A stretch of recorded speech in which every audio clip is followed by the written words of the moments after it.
episode of Frequency Podcast. I'm your host, Mr. Dominus, and we have some special guests here with us today. I'm going to let you guys introduce yourselves. Go ahead. Hi, I'm Kyle the Tiger. I'm Basco. You guys look amazing. Our episode today is about furries and culture. I'm super excited. Do you guys see how do you refer to these? I don't want to call them the wrong thing. Like, what do you guys call them? Fursuit heads. Fursuit heads. Yeah. I've heard people being like, "Oh, I love your hood, Your mask." It's like, no, that's pup. That's pup stuff. Because I feel like costume is disrespectful. Absolutely, I wouldn't say that. But so it's a fursuit head, and what do you call the body part? That's just a fursuit, yeah. And then the feet and gloves. There's foot paws, feet paws. Yeah. Have you guys heard of Furjoy? Furjoy. No. They're a silicone company. Oh yes. Yes, and they make like I have it on my Instagram with the bull hood that I wear. Yeah. But they sold some silicone paws that look kind of similar to yours. Ooh. I have to check them out. It's a really cool. Kyle really wants one of the bull heads. Which ones? The drowned bullheads. You want to try mine on after this? You got one? I have Ooh, one. perfect. Oh, you know, actually, I think I saw you. I think I talked to you. Yeah, I think I talked to you. Mine because Indigo had one. Okay, and Indigo yeah. let me try on his, and I went and bought one. Last year, Kyle tried one on at Mal. Oh, he looked amazing. It's super hot. Yes. I might wear mine at the bar tonight. I might bring it with me. Okay, so we love to jump into some shit. We just recently all went to MAL. Today I just want to let you guys know going forward, our co-star, Daddy Baldwin, you know, he's behind the scenes, but he is here too today giving his insight. You want to tell the people hello? What's going on, y'all? His voice is so sexy. Oh my God.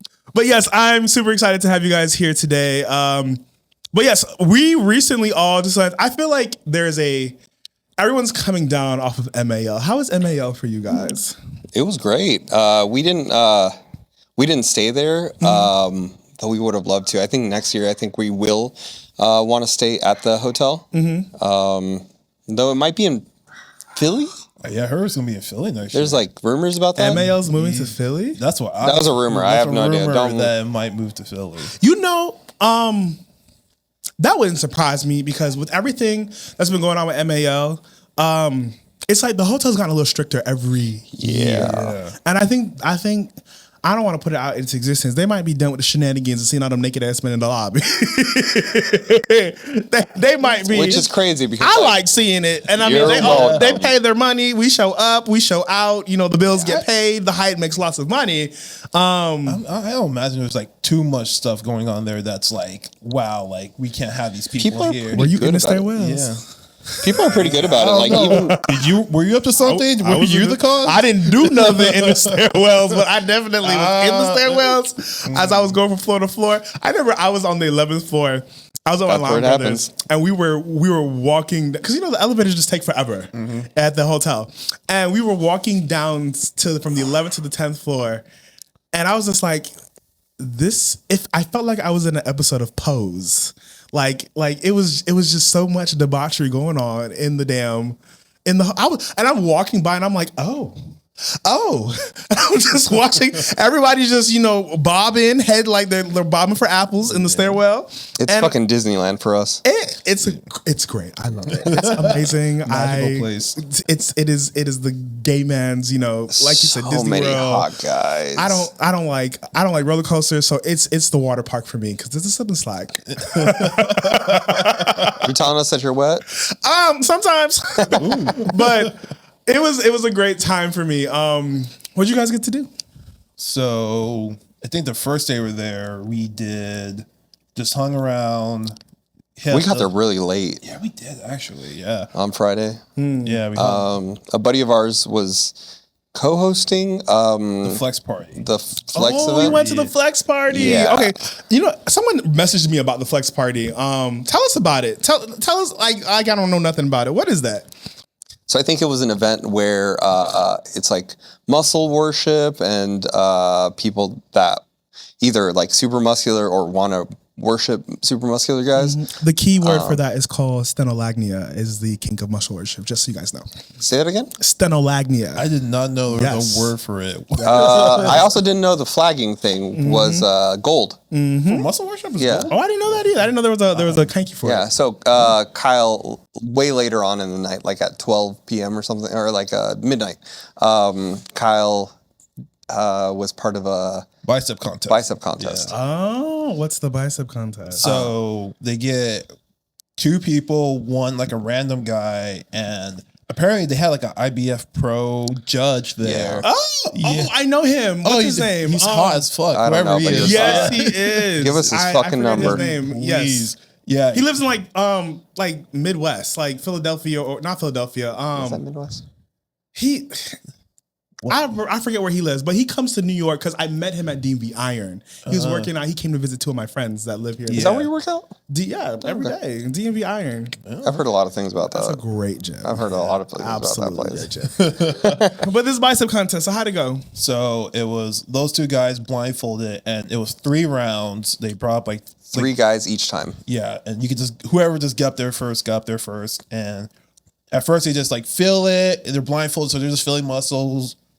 And then they just decide who has the best bicep, and they pick and choose. So I went up there, won my round, and then they had the semifinals. Who is going to win against you? See, what the fuck? but here's the thing. It wasn't specifically. They said it right off the bat. They're like, it's not a size contest. It's more so. What is it? Je ne sais quoi, feel. Subjective, yeah. They're like, maybe this person flexes better. This sounds like a size contest. It wasn't because Kyle won second place. So I went. You gotta show the camera your guns first of all. Hold on. If you're on the YouTube. Yeah, there we go. So they did have a size. So the semifinals was an actual size. So they actually brought a measuring tape. Okay. And then you measure out your arms. I had the biggest arms, 22.5 inches, by the way. Come on. So I had the. Oh, you dropped half an inch. Oh, girl, I will not, baby. So then we went to the finals, and then they were like, "All right, crowd, who looks the best?" Then you're just flexing and stuff like that. And then I lost to the guy, which I prefer second place anyways, because I got a Mr. S. $100 Mr. S gift card. Oh. First place was this janky ass harness. I'm not gonna lie. It's a cute harness. It was like gold. It wouldn't have fit you anyway. No, probably not. Yeah, a lot of harnesses don't. Everything needs to be custom on this boy. I'm understanding that. We were at MAL, and part of the Onyx process is getting size for a vest, and part of like I have the build, like bodybuilders typically have female builds, men, because you have these big ass shoulders and chest, and then you have a smaller waist usually. So like they were measuring me, and all the vests were cutting into my back. So my pledge master looked at me. He's like, "You would be the motherfucker who we have to get a special order for." But I have to get my vests. It has to get cut lower for me. So that's one thing I've learned. Like I can't fit any custom leather pants. No. I can't fit any custom vests. Like I'm always having, and you're bigger than me, so I can imagine it must suck. I have pants 35-inch thighs.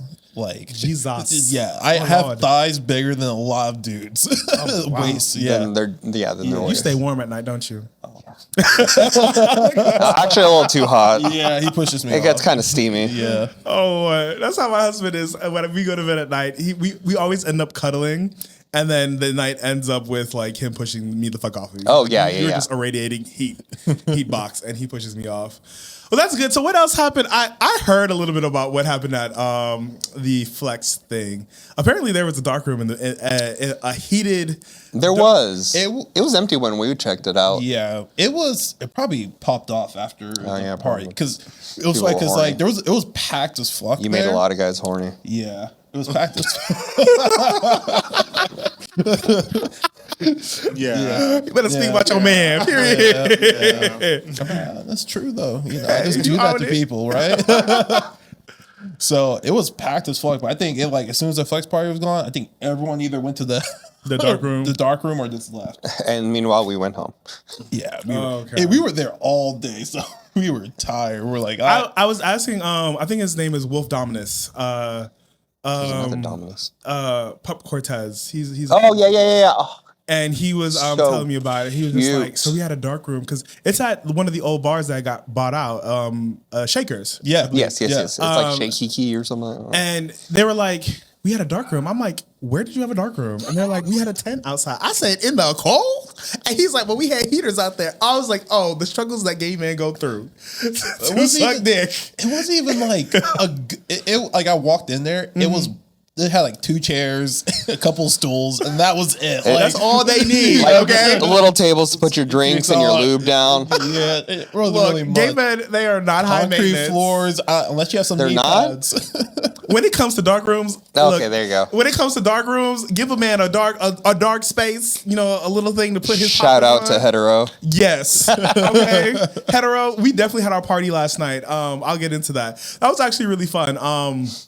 But. So that's one thing actually. So last night at Hetero, we've done Hetero in Hetero is a oral play party that I host here for the DMV in Baltimore area.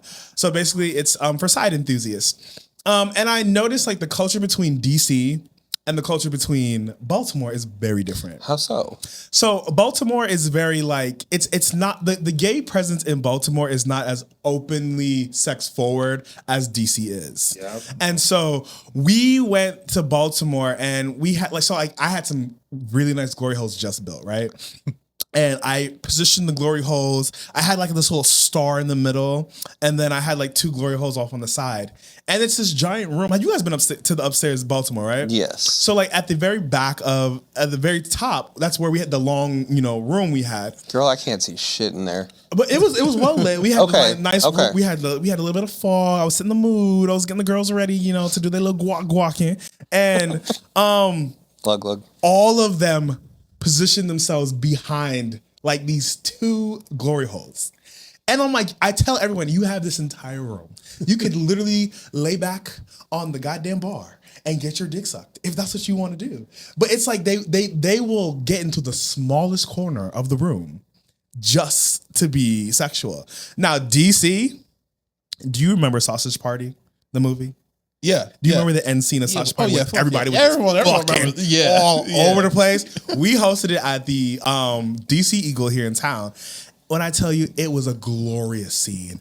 Like it was like we were like maybe an hour and a half into the night, and people were sucking dick all over the place. I looked at the guy who runs the event and myself, and we were just like, "This is what we want." Like nobody was in a corner.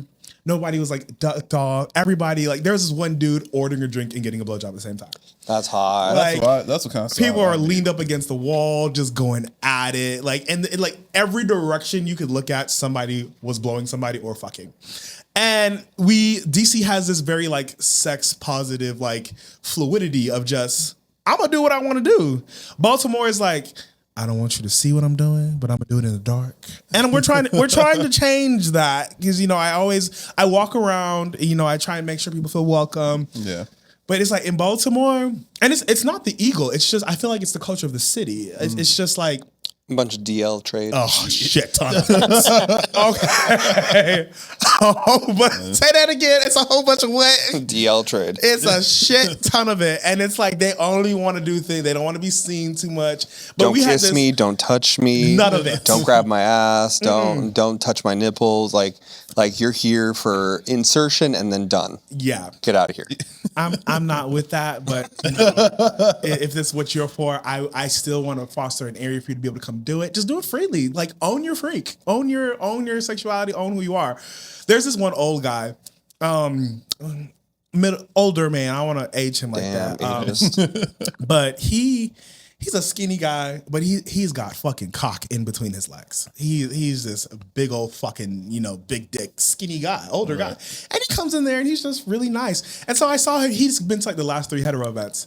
And I'm like, thank you for coming. I'm like, you always come. He's like, I come here and nobody really wants to do anything. So I just pull my dick out and I start it. And he really does. Like, I really appreciate him for that because he doesn't give a fuck. Like, he comes there, he's like, I'm ready. Everyone's like, ooh, I'm shy. He pulls his dick out, that thing gets massive. Like, I would see him on the street and never realize how many inches, how much dick he has in his pants. It's fucking crazy. And he just fucks with the crowd. And he leaves with this smile on his face. Oh, hell yeah. And that's what we're here for. Hetero, come to our next play party. It's been a very good week. Anything else y'all want to share? Because I definitely did some more host shit this week. We actually didn't do too much host shit at Mal. Recently? You pissed on someone. Oh yeah, I went to the piss room. Tell us about it. I didn't go there. So I saw it last year at Mal, and I was like, "Come fill up the tub." It says on the door. Yeah, so I thought it was like a legitimate tub, right? Like an actual tub. Okay. So and then I remember, I'm like, none of these bathrooms has a tub in it. They're all showers. Are they? Yeah, because the Onyx Suite had a tub in it. Okay. Well, the Onyx Suite. Yeah, so we went in, and it's literally this guy in the shower with his own little like rubber inflatable tub? It wasn't inflatable. It was like a fold up, like I don't know, like a placemat tub thing. Okay. And he was just sitting in there caged up, and he's just like, yeah, just come piss on me. I'm like, I'm like, all right. He's like, love it. He was already in like, God, like a few centimeters deep in piss. How did it smell? It smelled so bad. It smelled so bad.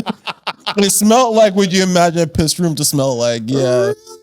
Yeah, but shout out to him because he was enjoying life. His partner or his roommate, whoever was in there was absolutely like, yeah, come on in, go in. I was like, oh shit, fuck it, right? Wow, that's really good. I peed down somebody's throat for the first time at MAL this year, and I was with my line brothers, and they were rooting me on. It was so much fun.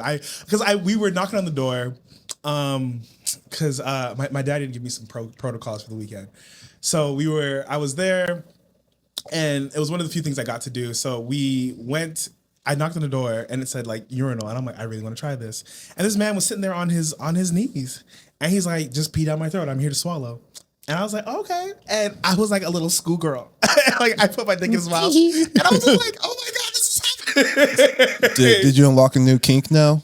I've always wanted to to it. I just but never did you like it met though? anyone. Was it for you? I loved it. Okay, I did, and I swallowed that weekend as well. So at a furry con in Chicago, it's called MFF. It's one of the biggest fur cons in like the world, I think. Actually. I think it's the biggest one in America for sure. Yeah, biggest one in America. I think is the biggest one in the world. Like everyone from across the world comes to this con, right? Okay. I met a dude there, and he was like, "We're in the shower." I forgot you did go there. Yeah, we fucked, went to the showers, and then he's like, "Hey, can I ask you a question?" I was like, "Sure." He's like, do you want to piss down my throat? I'm like, oh yeah, sure. He's like, really? He got super excited. I was like, yeah. Did it? I was like, oh yeah, this is actually kind of hot. Like, okay. Eyes flag yellow. You like water sports? I like him. I like giving I know about it. Me. I like giving it, not receiving it. Right? Because it was. I think it's more like the dominant aspect of like, marking your territory and stuff like that. And you're like, oh yeah, you're gonna take, wherever I give you type of aspect. Piss play. Absolutely. Furry piss play. Everyone does it. No. Absolutely. That was the urophilia was fun for me. Swallowing for the first time was really fun for me as well. When you say swallowing, you mean piss? No, yes. Gotcha. I definitely, took a cock down my throat. Some piss that weekend. When you said swallowing, I thought you meant cum, and I was like, no, this sounds like some hetero shit. Like, I swallowed. I'm not a quitter. I'm kind of kinky. It was actually, it was really hot because the person I did with it was really hot, and it was. I think the hottest thing about it was the scent. It was like having their scent marked like on my throat. Yeah, like after I read those books. It was really good. I'm really big into scents and smells, so that was a good thing for me. But no, it's been a really good whole week for me. And my husband has been out here doing his shit, y'all. I see your stories. You know, Poppy, he kicked me out the house the other day. He's like, I have a hookup coming. You gotta go. And so I left the house to go hang out with my friend. I was like, he didn't really kick me out the house. I told him, I said, I'll leave. But he was like, he was heavily insinuating. He's like, so what are you doing today? And I'm like, do you have a hookup coming? He's like, yeah. I was like, I will leave. It's okay. And he's been on his whole shit. But Monday was the passing of our husband's anniversary. It was 4 years since he passed. And so we had a commemorative orgy for him. We really did. Wow. Our husband was a big old hoe, and he loved to play. And we decided to just kind of like to distract ourselves a little bit. We had an orgy. And it was actually really good. We made a new friend at the orgy. It was really fun. Was it at your place? Yeah, it was at my place. Nice. We had about 8 people come through. And I was in my full verse era. I got fucked and fucked. That's one thing I love to do at orgies. I like to get fucked and fuck at the same time. I never like to just do one. It just depends on the mood, but like it was really good. And it was really fun. We had a couple of bait sessions, my husband and I. And they watch the podcast too. You guys are great. So when you guys watch this, but it was a good time. My husband, like his husband fucked his husband. Then I fucked his husband. Then my husband, I double penetrated somebody for the first time. Oh. Whenever we've tried that, it's so awkward positioning wise. And then I end up getting like soft because I'm like, like I'm all in my head. It's definitely like, so I won't lie. Like they're smaller guys in the waist, right? Like you're a big guy. I'm a big guy. You're a big guy, right? Gotcha. And his husband's dick was exponentially bigger than mine. He had this big old fucking dick. I've seen yours. Jesus Christ. But his was bigger. Oh, thanks. And so his husband was riding me. And so I'm laying in the bed and his husband's like bouncing and then he leans towards me and then his husband comes up behind him. He's like, and it was so sweet. He's like, he talked him through it. He's like, all right, I'm going to put my dick in. And I was just like, oh, this is so sweet. He's just like really being here, like encouraging his husband to do this. That's so much nicer than someone I know. Oh my God. Hey, nothing wrong with a little CNC, you know? And my husband is there watching and he's like looking at me and I look at my husband. And then his husband puts the dick in him. And I remember I'm literally laying on my back. And I look at Haskell and I'm like, is it in? And he's like, yes. Like, oh my God. Did you not feel it? I did, but I was getting soft. Like especially what you said, because he was like riding me and like pressure on my hips. And his husband's dick was like, the pressure from his dick was going in. And there was a point when I felt both of them, and I felt that like dick rubbing, like that frauding feeling. I was like, "Oh, this is great! I definitely have to do this more." Absolutely. I was a fucking for you. All right, so we're gonna get into our little icebreaker before we get into our episode. Hell yeah. And we have a couple questions for you. Who wants to go first? I'll go first. Okay. If your sex life was a pie chart, what portion of it would be satisfactory, unsatisfactory, and mind-blowing? Out of 100%. Careful now. Man, oh God. I think, I don't know. I've only had a couple that really sucked ass. The first one, when I actually lost my virginity, fucking sucked. Mm-hmm. You lost it at a bathhouse. Lost your virginity at a bathhouse in Detroit. In Detroit, a bathhouse. I'm going to Detroit in a couple weeks. Yeah, I don't know what bathhouse it was. Don't go to that one. It was not good. I say like a lot. I'd say like a few's been mind blowing, right? You got 3 categories. So you got satisfactory, unsatisfactory, and mind blowing. So out of satisfactory, what's your percentage? Out of satisfactory, I'll say. Okay, unsatisfactory, I'll give it probably like 10%. Mm-hmm. Satisfactory, I'll give it about like, I'll say like 50%, and then the rest will be mind blowing. Okay, so you have quite a bit of mind blowing sex. Oh yeah, he's good. 40% of your sex life is mind blowing. Yeah, we love this. I got him, and then our pack mates, Bale and Rabe. Oh, shout out to them. What about the pack mates? What's going on with them? Oh, like. In what terms? Like, are they part of your sex life as well? Oh fuck absolutely. yeah! Oh fuck yeah! Absolutely. Absolutely. So you guys like doing like orgies and foursomes a lot? Mm-hmm. Yeah, actually, yeah.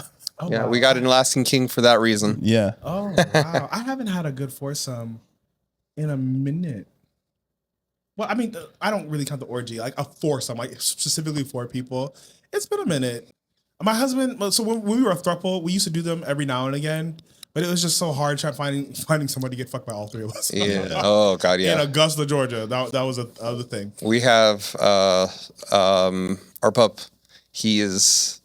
He's the one that usually bottoms for us the most. So you guys be going to town. Yeah. He could take a pounding. Oh, he could We take a love the fucking- bottoms that can take a pound. Oh, Thank you God. for your service. He used to be a top before us. Yeah, he used to be. Oh, I forced him. I forced him to be a bottom With consent. with consent. Absolutely. So you're saying that you have influence over what's going on. Oh yeah, He's alpha. I'm Oh, alpha. Oh, okay. Yeah. I didn't know this. Awesome. All right, so Basco, we got for Yes. you. Describe your sex life with a song title and tell us your reasoning.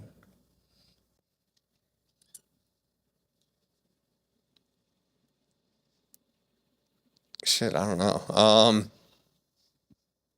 I hope it's not Toxic by Britney Spears. 'Cause that'd be It's kinda raining men, probably. Just Come on, surrounded by weather them. girl. Wow. Surrounded by Tell me, them. oh, like every song has left my brain now.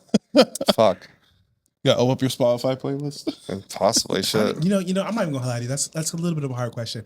I think lately, you know what mine would be? It would be BPW by Jasmine Sullivan. Best pussy in the world. Period. There you go. Oh, okay, there you go. Sexy Red and Bruno Mars, Fat, Juicy, and Wet. Come on. Hey. Okay. You wanna talk your shit. What's that line? I mean, it goes with the furry part. Here, kitty, kitty. Here, kitty, kitty. Here, that. We love it. All right, Kyle. Yes. The answer is yes, but you got to give us a good story, and you can answer this as well too, Basco. Have you? So this is to both of you. Have you ever gotten down in public? Tell us where and when and what happened. Ooh, in public. And we want 2 different experiences. In public. How public are we talking I mean, about? as public as you want it to be. This could be the center of the grocery aisle. This could be in the Dollar General. This could be in the hallway. I've actually never done public play. Really? I am so fucking terrified of getting caught. I'm actually gonna visit a friend up in Minneapolis next month, and the amount of times that they tell me like, "Oh yeah, I go to the gym just to cruise sometimes," and I'm like, "Your gym's okay with that? I don't want to get kicked out of my gym." Like, It's a risk. It's definitely a risk. I mean, that's what's exciting to some It people. is exciting. So sorry, I'm boring. So, when this is over, a great thing, our friends over at Sniffy's. If you have a Sniffy, do you have a Sniffy's account? Yes. Do you have a Sniffy's Plus account? No. So I will show you. It's worth it. $60 for the year. Okay. Right? And the Sniffy's Plus account lets you post the orgies. I told my husband that we've hosted them before in the past. But it also has this park feature where it shows you all of the cruising spots in your city. I have seen that. Yes. Yes, There's and one there's- really close to us, babe. Yes. Really? It shows you how many people are there. People check into the cruising spots. Like my friend, I went to go pick my friend up from the airport, and he had me wait outside in the goddamn parking lot for 20 minutes because he was getting his dick sucked in the bathroom. But he found them on Zippy's at a cruising spot in one of the popular bathrooms in Atlanta airport. But there's a park in DC. I think it's off Martin Luther King Boulevard or something. You know what I'm talking he about? knows. He knows. You know what I'm talking about? And my friend, we were driving past and he pulls up on Snippy's. There's 20 people in the fucking park. And it's 1 a.m. in the morning. Yeah. God damn. And they are apparently all out there getting sucked, fucked, and blown. So I'm a fucking princess. I need a bed. I need least you know what you want. No, not Yeah. candles, but what about you? The only sexual thing I've done it was in a stairwell at a furry con. I'm not gonna say which one because I ain't trying to get banned from that con. But yeah, it was this dude. I was like, yo, man, we always wanted to meet and hang out with, and we were outside the doorway of our room because he was sleeping, and then a couple other people were sleeping in there. Started making out and stuff like that. Got a little hot and heavy. I'm like, yo, you want to take this somewhere else? We're like, sure. Went to the stairwell. He sucked me off. As soon as he finished, we got up. We were starting making out again. The fucking security guard walks right in. He was like, "What's going on here?" We're like, luckily, like our You dicks just are finished? we just finished. Like dicks are gone and everything. Saved by the bell. Oh, Come on. shit, it was close. No, I was like, woo. But the thought of getting caught, like, was your heart just pounding? Was it? Oh, yeah, fuck yeah, it was. Oh my God, I was terrified. I was like, I'm gonna get caught. I'm gonna get banned out of this con. It was great though. He might have joined. The security guard's probably jealous because he finished. And he couldn't be a part of it. He know what the fuck going on there. All right, guys. So we're gonna get into our episode today. So today we are talking about furries. Do you guys want to give any interest, like an opening to this? So, like, can you explain what you've got here today? Okay. What this represents? So, my first fursuit was Pokemon, actually, an Incineroar. I made him a little bit different in certain ways, eye color, glasses, a nick in the ear, Basco. I also have two others, one of which is Basco right over here. I don't know if you see him. If not, boom. Is that a Pokemon too? No. Well, it is kind of based on the colors are kind of based on a Luxray. Okay. But no, some people are like, oh, is that a Noivern? No. I know I'm not alone when there are definitely some Pokemon out there that I would fuck. Yeah. Oh, 100%. Yeah. If it's not Incineroar, you're wrong. Yeah. I also have a third one. That one I worked on with a friend of mine, ourselves. And that one's a saber-tooth liger. I made that for a D&D campaign. And then I just fell in love with the character. So I have three. Okay. What about you? So this is Kyle. He's a Siberian tiger and pretty basic. Got the eyebrow piercing. Nothing about this is basic. This is normal. What do you mean? This is so vanilla. Absolutely not. For furries, it's pretty basic. Okay. So got the eyebrow piercings, the nose piercings, the ear piercings. Everyone always forgets the ears. Everyone forgets the ear piercings. But yeah, no, he's pretty simple Siberian tiger. I just love tigers, man, and I really vibe with them a lot. So I was like, I'm gonna be the biggest tiger there is, which is the Siberian tiger. He also has another one being commissioned right now. Yes. It's a demon dog. So based off of Dogo Argentino, which is the type of dog I have. Okay. So it's a big ass dog. Shout out Diesel. Yeah, that's my dog's name, Diesel. I have to get some photos of that when you get in that. Oh yeah. Somebody asked me about like if I wanted to. I've had a very big interest in the furry community lately. Somebody was like, "What would you want to be?" My friend JR and I were talking about it, and I told him, I said my favorite animal is an elephant.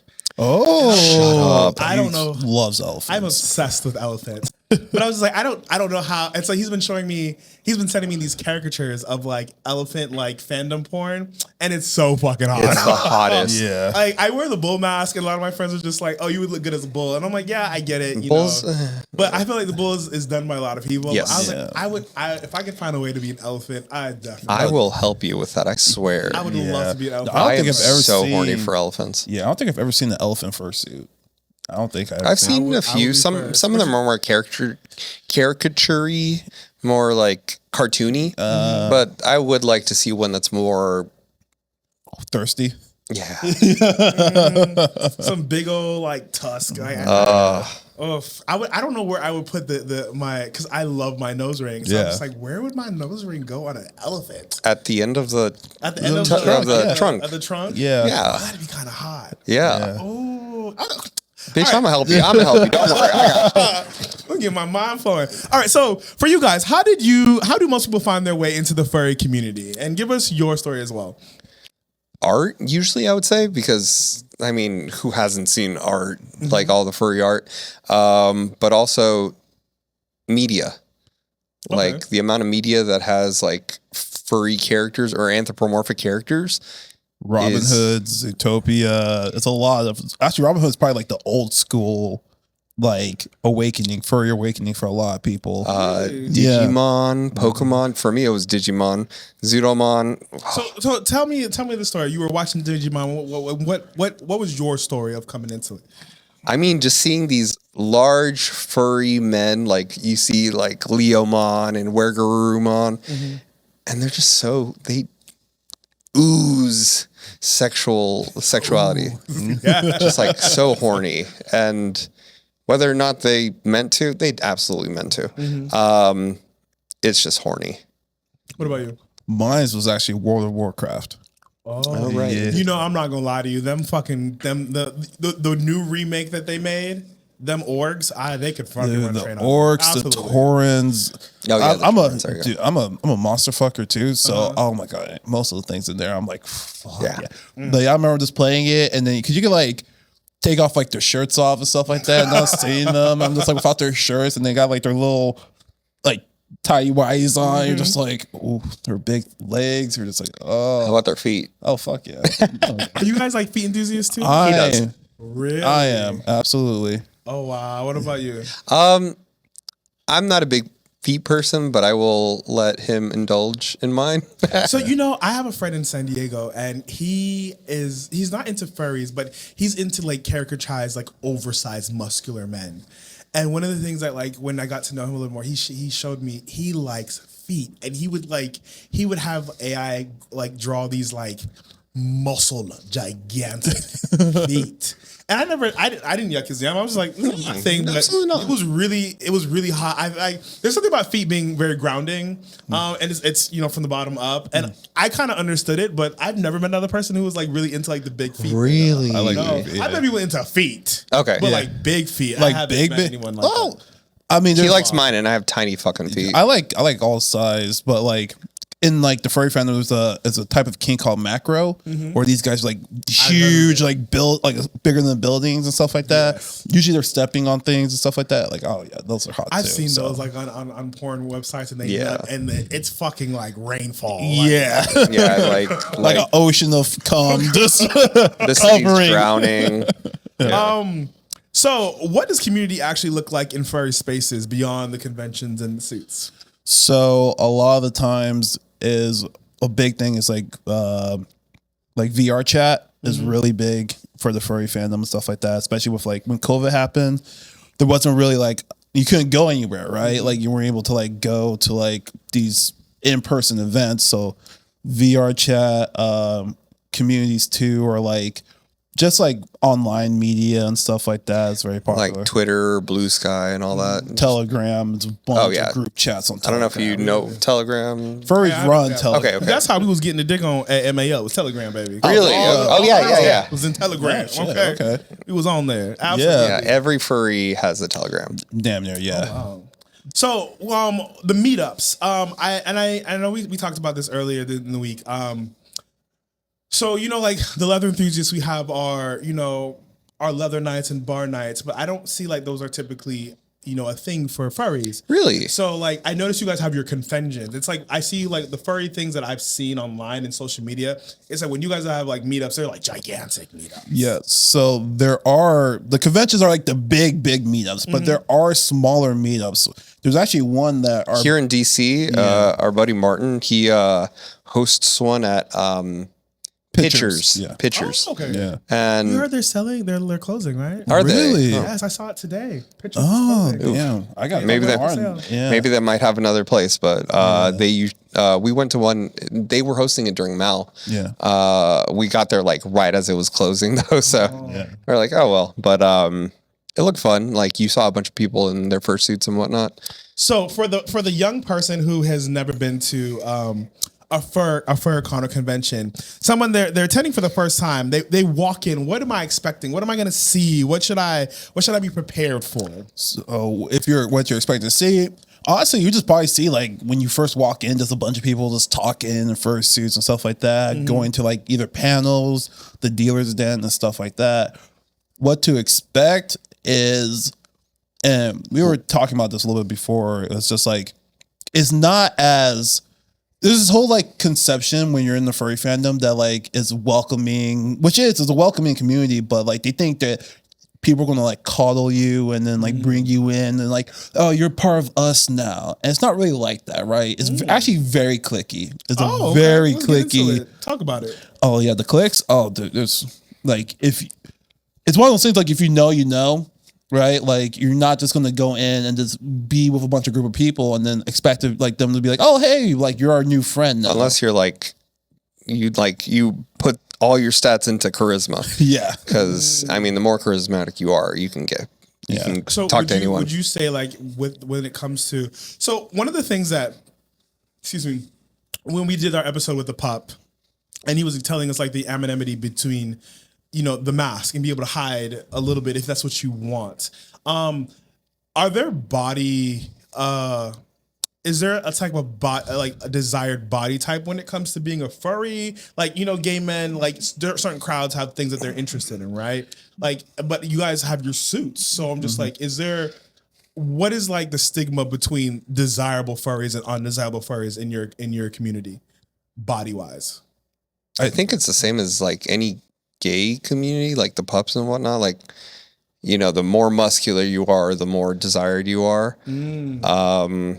I didn't think that because I can't see you through this giant suit. So for that's for like people that are poodling and whatnot. Okay. Like poodling would be wearing like paws, tail, feet, and then a head, but still being like having your regular body out. Okay. Yeah, or at least skin showing at least. Yeah, skin showing. Like I would be poodling right now. He would also be poodling. Yeah. Because you can see our skin. But yeah, so a lot of the times too is like these fursuiters would actually put like muscle padding in their suits, right?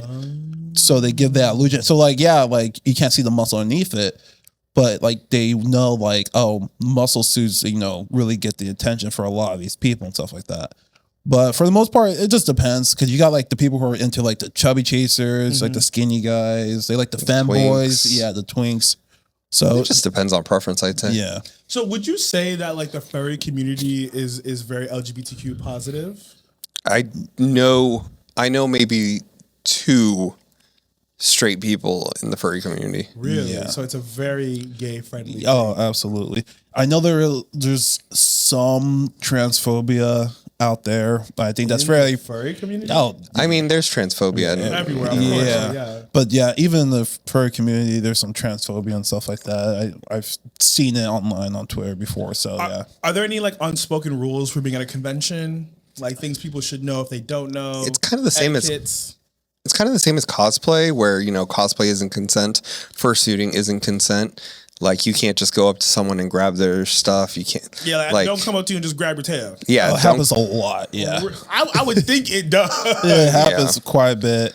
Like some fursuits are kind of fragile. Like Kyle's fursuit is a little more foamy, but mine is made out of resin. So if I drop it, it breaks. It could break pretty easily. Really? Yeah, so I got to be careful with that. So I'm not gonna lie to you. The first time I saw you guys at MAL, and I saw both of you walking, and y'all were poodling. Now that I know the term, and I wanted to walk. I was with Daddy Baldwin, and I saw them, and I'm like, oh my god, they're so hot. And I was so interested in. It was really you guys that got me into the interest. I'd never seen a furry before. I saw you guys at MAL. And then I started to like went down this little rabbit hole, and I was like, "Oh, this is very interesting," because like I've been asked if I've been into pup play, and I'm like, I'm not really into pup play, but I liked the idea that furries allow people to just kind of pick an animal, any animal, right? Yeah. I don't have to just like be tied to this one dog, or this canine type feature, and that was. The ability to just disconnect from the world and to just like live in this different world, I think is very arousing, and it's a getaway. It's like why we do the things that we do. But I saw you guys with your hoods on, but use a proper terminology, okay? Fursuit head. Learn the day. No, you didn't learn it. Fursuit head. Fursuit head. Fursuit head. The hood is for pups. Yeah. Okay. Fursuit head. I taught them the fursuit head, and I was like, how do I get their attention? Because I was like, do I go up in front of him and act like a little kid? Like, can you see me? I didn't know what to do. And so that's what my question. Like, how is it talking through this and communicating at a convention with these on? So it depends per the fursuit heads. Okay. But line of sight and stuff like that, gone. Like vision, it's like it's not gone. It's hard to see sometimes in some of them. I think you have decent vision. I have decent vision unless it's like in a dark room, then it's like I can't see shit out of it. And then everything's kind of muffled in and out. Okay. Like we can hear, but it's not as well without them. So a lot of the times, especially like in a crowd place like Mal, when it's like loud in that lobby area, like I had to like bring you in and like your mouth right into where my ear is, so I can actually hear you speak and stuff like that. Yeah. So do you think it's very like a visual thing when you're out at a convention with this on? Like how, like instead of, because you can't communicate super well with them. So like, is it more just like being in the persona of what you're wearing and being able to be free in that? Yes. I mean, we're obviously not going to talk about a business meeting with fuck this thing on. But communication, like you keep it limited with the mask on. Yeah, you can still like talk and stuff like that, and you could, like you're just like super close to whoever, like you're just gonna be like really in your personal space with whoever you're talking with. Some people refuse to take them off and will like just talk to them. We're the type to just take them off whenever. And some people are like, oh, you're not allowed to do that. Yeah. Really? Yeah. Because you're breaking the magic. Yeah. Which is there's a lot of rules in the fur community. Yes and no. Yeah. I don't follow. I feel like you got like your enthusiasts there you go. who are like recreational and they love it and they respect it. But like everyone has like the levels of what, like you have your leather enthusiast that's like you gotta have it. Like your leather has to be your boot blacks. You gotta have your conditioned leather. You can't wear A, B, and C. Make sure like the colors match. Like people don't realize that them little colors on the lining of your vest and your harness mean things. But a lot of people buy them just to buy them because they look cute. But they look cute, and I get that. But then you have some leather, like, if you buy a leather harness with yellow on it, that means you're into piss play. Yeah. And then when I ask to pee on you, and you're like, fuck off, Now I'm like, everyone has that. So like, shit. Have you guys had any bad encounters with like people who have just been a little too much when it comes like what would you want the newcomer to know about being in this community? Just be respectful at the end of the day, right? Like, like when you're like going up to a furry or something like that has like a fursuit on, just be patient. We can't see, right? We can't hear very well. It's not terrible. It's not like the worst, but we can hear, but it's not as good. Yeah. My advice would be before you go to a con or event, don't go alone. Go with someone else that like you can, banter off of. That bitch walking around. Yeah. If you and someone else go talk to someone, it's like you can banter with each other, and it's like a lot easier. If you have if you meet someone that's also going to go to the con, and make sure to like hang out with them and don't be awkward. Don't be awkward. Don't be awkward. Easier said than done. Yeah, I feel like that's a lot easier said than done in the furry community. Yeah. So when it comes to suiting, is there any emotional like safety or freedom that you like to like have empowered when it comes to you? Yes. Tell me about it. So I have the worst resting bitch face. Okay. And every emotion can be seen on my face. He knows. If I'm hungry, you can see it on my face. If I'm irritated, it's on my face. So I love to wear my hood. I messed it up. See, I love to wear my head because sometimes I'll just be so irritated, and I'm like, I don't want people to. It's kind of a form of escapism for you. Yeah, I don't want people to think I'm a bitch. I mean, never mind. I don't want people to know I'm a bitch. So like, he's the nicer one, so he'll talk to everyone, and I'm just like, I'm gonna put on my head and just zone out. Yeah. What about for you? I think it's it's kind of funny because I act the same way in and out suit, right? So it's doesn't really like I don't know, I feel already emotionally free. So in that sense, but in the sense that like I think the suiting in general for a lot of people, it's just like once you put that on, you change like who you are as a person, right? Because like it's part of that escapism, right? Because you're donning on this fursona, this whole new like personality comes with it, and then you can just be kind of who you are and what you want to be, right? So it's not saying like there's no like constraints on you once you put the suit on, right? Okay. And that's like the whole part being like in the furry fandom, right? It's like just let go, be free, do who you want, like be who you want to be. Do you guys think that when it comes to the fur community, is there a difference between like like your avoidance and being and escaping like just reality. Oh yeah. Like, where have you seen that like come up? Yeah, especially online. I don't know if we said it earlier about coddling. A lot of people are coddled online because they think, oh, people need to understand that you have these disabilities. Like, I did not realize you had your hands in each one. They all by themselves. Articulating. Yeah. Oh wow! I'm so sorry to get you off. No, you're fine. But people, it was a giant paw. Oh my goodness, that's so cool. Yeah. People are. Do you want to try one? At the end, yes. Yeah. People are coddled a lot. They'll like, I don't know. I don't want to give any examples, but like basically they just will complain about something online that. Give an example. Call the house out. Not my name. Do you have anything? We need examples. So like a lot of the times it'll be like, let's just say like relationship stuff, right? Okay. Like it'll be like, oh, this guy did this to me, or I did this to him, and there's a lot of backstabbing. I feel like in the furry fandom too. Like, there's a lot of good things. There's like I don't want to be too negative. Yeah, we're here for the good, the bad, the ugly, right? Whole point is like for the newcomer, like people who have never been a furry or they're interested, like me a year ago, right? How to do my own dive. We want them to know, to make their own conclusions. Yeah, so people are like. Not to be like an ableist or anything, but there are a lot of people that are have like disabilities, like mental illnesses, whether they're like actually diagnosed or self-diagnosed.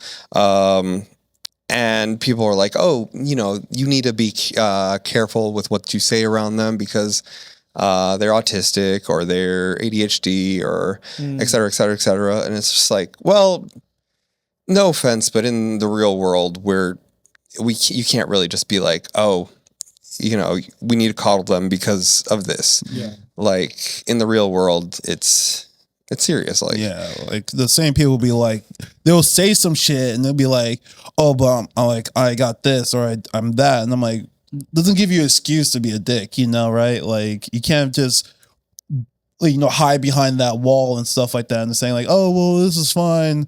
And then you have like a lot of the community will be like, oh yeah, it's okay. You have this disorder or like whatever. Or I just thought of one. There was this guy that I messaged because I thought he was really hot. And he was like putting himself down in a chat and I was like, oh dude, come on, you're really attractive. And then he started trauma dumping on me. Oh. And I was like, I don't know you like that. Okay, calm down. Like I'll listen, sure. And then he started talking about like Star Trek and like how he's named after someone in Star Trek. And I was like, okay. He's like, you don't know anything about it, do you? I was like, no, but I'll listen. Like, and he's just like, I can't believe that you don't know anything about this. And then he's like, just started like putting me down. And I was like, bro, what's going on? I'm trying to listen to you. That's when you hit the block button. And then he says like, then he's just like, well, I'm autistic. So, like I'm going to trauma dump and everything. I was like, okay. That's not an excuse. Nice. Exactly. Yeah. It's not an excuse. Yeah.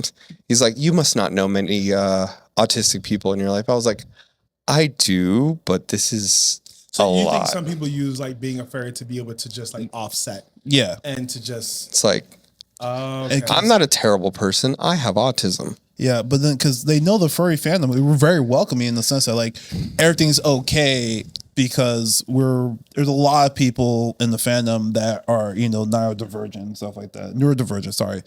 And they'll like use it as an excuse to just be like, oh yeah, it's okay. Come here. It's okay, baby. In reality, it's not. Like some of these bitches need to get slapped. And not in a horny way. What's the word? Murm's the word? Mum's the word. Okay. Fuck yes. Some of y'all do need to. Yeah. All right, let's move on. Because I want to talk about a couple more things.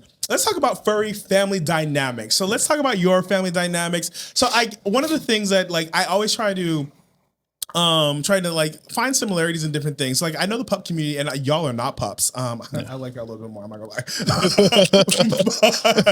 But, how are your family dynamics different from other gay family dynamics? Interesting. Well, I mean, it's in the same way, like you choose your own family, it's a found family and whatnot. You said something about alpha earlier, because obviously, like, I'm in my own gay family.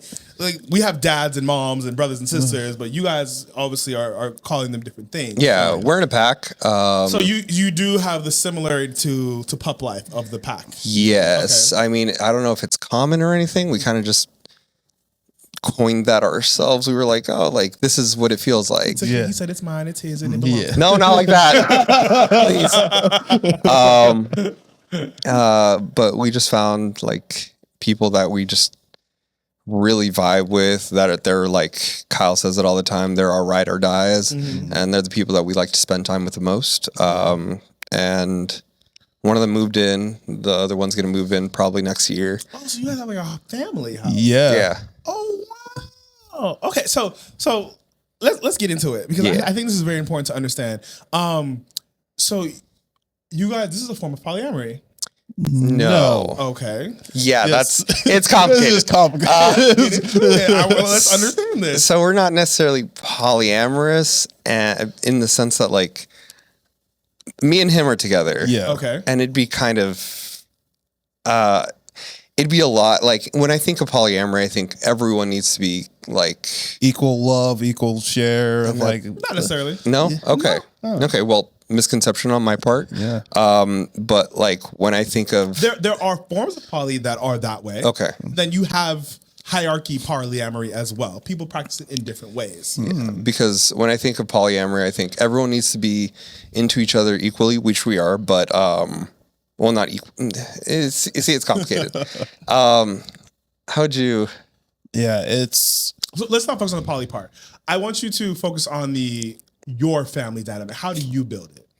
Right. So you are obviously like your daddy, right? Yeah. AKA the top of the top. Yeah. Okay. So how did you take this role? Did you have to fight somebody for it? Look at him. Look at him. I kind of got put into the role in the sense, right? Like I maybe it's just because of like my personality and like who I am. So was like, there another alpha before you? Did you take over a pack? No, because it was me and him together, and then we met Rabe, and then Rabe was like hanging out with us. He was over every single day, basically. Yeah. At a certain point, he was just like coming in over, like, bro, he left his stuff all at our place, and then he's like, "Oh, my lease is almost up." I was like, "Cool, move in."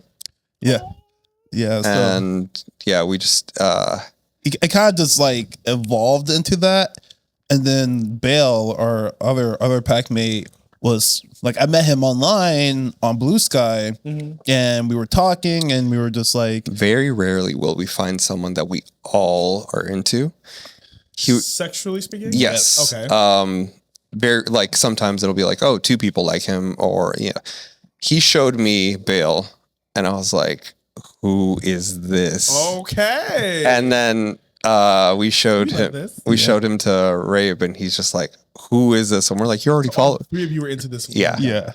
And so we invited him over. Like we're like, okay, like you got to come over. We got to like meet and hang out. Was that the same day that I did the D&D session? Yes. Yeah. I think it was. Yeah. So I made like a one-shot D&D session for everyone to like break the ice a little bit. We have to talk about that one. I've never played Dungeons and Dragons. Really? I want to. Oh. Like I watched Stranger Things, and they kept talking about the campaigns and everything. And I'm like, I need to play a game of this, because have you ever played Baldur's Gate? What? Have you ever played Baldur's Gate 3? No, I've never. So but I've had an interest in these games lately, because like Hiding Closet. Yes, I just started watching that. I met them High D&D on the cruise that I worked on. Shut up! Oh my god, I'm so jealous. Entire week with her, beautiful soul. Like yeah. Like on TV, like she's Heidi, but like when I met that, I think Trevor, I believe. Not the dead name. He's amazing. Like we got to connect and talk, and he was very passionate about Dungeons and Dragons. And so he was talking about he wanted to start a YouTube show about it. Yeah. Which he currently has out. Yeah. Right, doing stuff. So we'll talk about that. Shout out to High D&D. Absolutely. We love you, girl. We love you. And I'm looking forward to seeing you in a couple of weeks, because she's going to be on the cruise. Ooh, we got to go to another cruise. But, so you guys, so you are alpha. Who are you? Are you beta? Are you? I don't know. What am I? Okay, so we have a. It's funny because in our shower, in our bathroom, we have like this 4-tier cascading towel rack. Okay. He's at the top. Rabe is the second one. Okay. I'm third. Okay. Bale's at the bottom. Okay. It's just size. And is this the one that you consensually forced to be a bottom? Yeah. Bale. Yeah. I was at the bottom. Yeah. Because he's also the smallest. Okay. Yeah. Sorry, Bale. You guys are all sexual? Yes. And you all have feelings for each other? Yes. And it's okay if you don't. And you will be living together? Yes.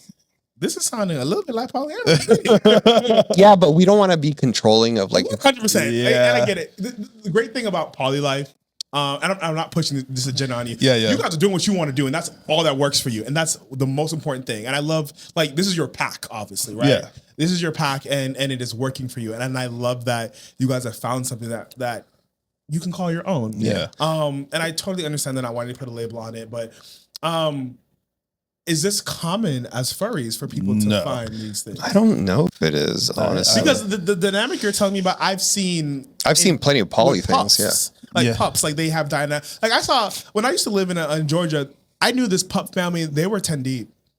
Oh wow! In the same house, it didn't last long, but they were 10 deep in the same house at one time. Wow! And I'm just like, wow. And like I've met a lot of like pup families. And even like, ballroom families where they all live in the same house. Yeah. I've seen a lot that break down. Themselves to be poly, but they all are a family, and they live together. I'll say this: I've seen a lot of furry houses, right? A lot of they furries like to congregate to each other. Most of them go bad though. Yeah, a lot of them do. But like a lot of homes I've been to that has furries in there are all just like the roommates or whoever are all just furries, right? So I think it's common in that sense because it's easy when you're a furry and you're with other furries, so you don't have to hide the fact that you're a furry, right? Because if you're a furry and you're with like a normie, you don't know that person's cool. Normie, what is it? What is a normie? A normie is just a normal person who's just not a furry. Look at me going, I got a name. There you go. No, you're not. No, you don't. No, you don't, Mr. Elephant. Mr. Elephant, there you go. Stay tuned, bitch. Yeah. Okay, so we are running out of time. Yeah. We wanted to talk about Mur-suiting. That's something that you brought up. So what is Mur-suiting and why is it so misunderstood? Having sex in suit. A lot of people are against it because they don't want to be seen as like this sexual being in fursuit, because that's like a misconception that everyone is sexual in fursuits. Yeah. Okay, y'all changing some perspectives. So I saw you at a sex convention. So we are sexual. Okay. Yeah. So being a furry doesn't mean a furry doesn't have to be a kink.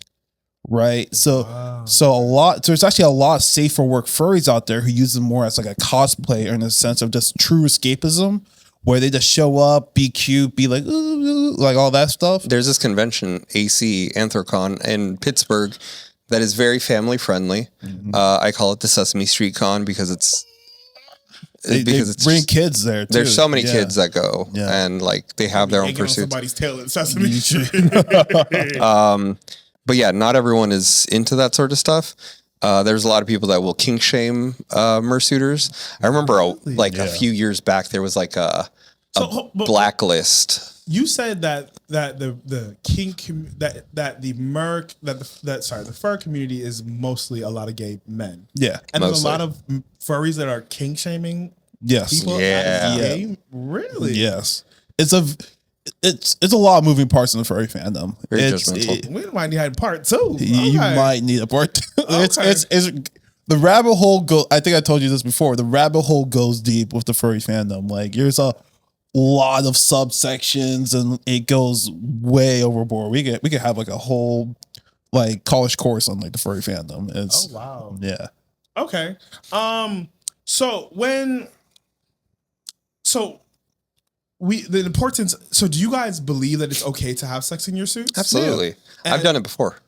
Also, when you're getting these suits made, are you saying like cut a little hole or like is like how are you making suits? How are they being made for you to be able to mursuit in them? So you need to go to a specific fursuit maker that actually makes mursuits. Some fursuit makers don't. Like they refuse to do anything like that. There's a culture. Okay, so some people are against it, some people are for it. Yes, absolutely. And you gotta go there. They'll attach a zipper to the front, or the back or both, if depending on your way. Like you've seen pet suits, right? Yes. So it's basically like that, where they have the zipper, but just a big bulky carpet. We actually just got a furry pet suit last year. Yeah, both of us. We haven't taken any pictures. Let me know. I would do a shit with you guys. I would love to. Absolutely. We'll invite you to sushi afterwards too. Please. Yes. You're invited, absolutely. Yeah. Please, thank you. So let's talk about cost. Like, how much does? So I knew. Be raw. Like, what is this cost thing? Okay, it depends on. And before you go into it, let's talk about: is it okay to buy your fursuit in sections? Is it okay to poodle your fursuit? So yes, the only problem is if you get from different makers, the fur could be the different. fur could be different. That's the only issue is the color of the fur. And is that like a no? Like, bitch, you got leather here, you got suede down here. We don't like you. Not that. It just might just look weird. It's just more personal preference. Yeah. It's just more of a. If you show up at the convention, with two different furs, I might, because I'm like, well, girl, y'all jacked up. Why you mangy? Why you looking mangy? Yeah, please don't judge our fursuits too much. We didn't. I love your fursuit. We didn't brush them out. Great. We're not talking about yours, but I'm just saying, like let's say, look, the average person who's coming into this price. What is a full fursuit running you? You're looking upwards to $5,000 to $10,000 depending on the maker. I think it depends on the maker. Sometimes heads. Depending on the maker, if they're like really well known, they'll like bump their prices up. I know one maker has great heads, gives great head, but their heads were like upwards of like 6,500, and I'm like, that's crazy, because I got Basco for 2,000. I got Basco for, I want to say like 600 to 800. So I'm not gonna hold you. Like, in my mind, I was thinking like 1,500. No. Wait, did I say 200 for Basco or no? 2,000. So the entire suit we're looking at. My head alone was 1,500. So luckily, my first suit maker was relatively cheap at the time. So I got this, the paws, the tail, and I got two feet paws. I got outdoor one and indoor ones, and that was all 3,600. And that's relatively cheap. So y'all, they true to this. Okay. Yeah. They've invested time and the monies into this. So if you want to be a furry, you need to be suspiciously rich. Suspiciously rich. One of our buddies, his first suit maker, he got his first suit, full suit, really nice full suit. He paid $30,000 for his. $30,000. 30. Oh yeah. Yeah, you know exactly what I'm talking about. That's a straight one. That's one of the straight. He's not mur-suiting in his, is he? No, absolutely not. I probably wouldn't fucking that either. His is really sexy, but he's straight. Yeah, he's straight. Oh, did he like gay baited? No. I've actually never seen it in person. I don't want to try yours on, but is there? You absolutely can. But respectfully, like, is it a thing for rude for someone to ask to try on your thing, like, or is this like yours? So it depends on the person. I've seen people who are like, "You're not going to touch my fursuit," stuff like that. Like, especially like if like the more expensive it is, I see a lot of people be like, "Oh no, you can't touch it," but. Like mine, I don't give a fuck. We let someone at the mall before this one try on both our heads. Yeah. And we didn't really mind. Yeah. But there are people that will absolutely say no. I had one person that was like trying to get into being a furry, be like, oh yeah, like maybe I'll borrow your head sometime. Like, no, girl. You can try it on, but not borrow it. No, I'm telling you, no. You don't have to say no for them. It's no. You can't do it. Okay, you can't. Borrowing is crazy. Last thing before we close out. So we are a POC podcast. What are some things that the POC community, like, have you experienced any like racism or any like segregation as being a furry? Because is this a primarily POC thing, or is there more white people that are non-POCs? It's like let's get into 80% white, probably. Okay. Yeah. So what do you have? Like, what are some advice that you would give to like the non-POC people and how to show up in the spaces? So I would say, be just true to yourself. Like, express your culture, express who you are. Don't fall into what you think, like you have to be because these white guys are doing like what they want to do, right? You know, I was telling Basco that I would like to have like more like POC spaces, like parties and stuff like that. And I know plenty of people that do. I want parties, POC parties. Let's go. I want the cookouts. I want the music. Because you know POCs know how to fucking cook. Okay. Yeah, do it. Like it's just one of those things. It's just like just be aware of the environment you're going to be in, right? You won't see like overt racism, but it's like underlining it, right? It is the unfortunate truth that it's like mostly white, and I'll see people like you'll see people that take off their full suits and then they're black, and then like you'll see these white people go like from happy smiles to this is I didn't expect that. Yeah. And it's just like you were expecting, you know, someone that looked like you. Yeah. Which is kind of shitty. It's also something when you see online people posting, like you'll see people posting the exact same thing, but the white people get more attention. Yeah. So do you think so? Like in the Black community and like POC community, like one of the reasons why we started this podcast because we were expressing our interests in certain kinks. Yes. And we would get a lot of discord from people who looked like us. Is there a discord between POCs that want to be in kink being discriminated against by others, or is it more? Is it more a sense of just we don't see people like us represented, so we don't go into That part. That part, yeah, it's definitely the latter. So you've met a lot of people like POCs that are interested, just don't do it because there's no one like them. Absolutely. Yeah. Yep. Really? And I have seen every time we get comments of people being like, "Oh, like you're the reason why I'm trying to get into the furry community, or that I've gotten into the furry community."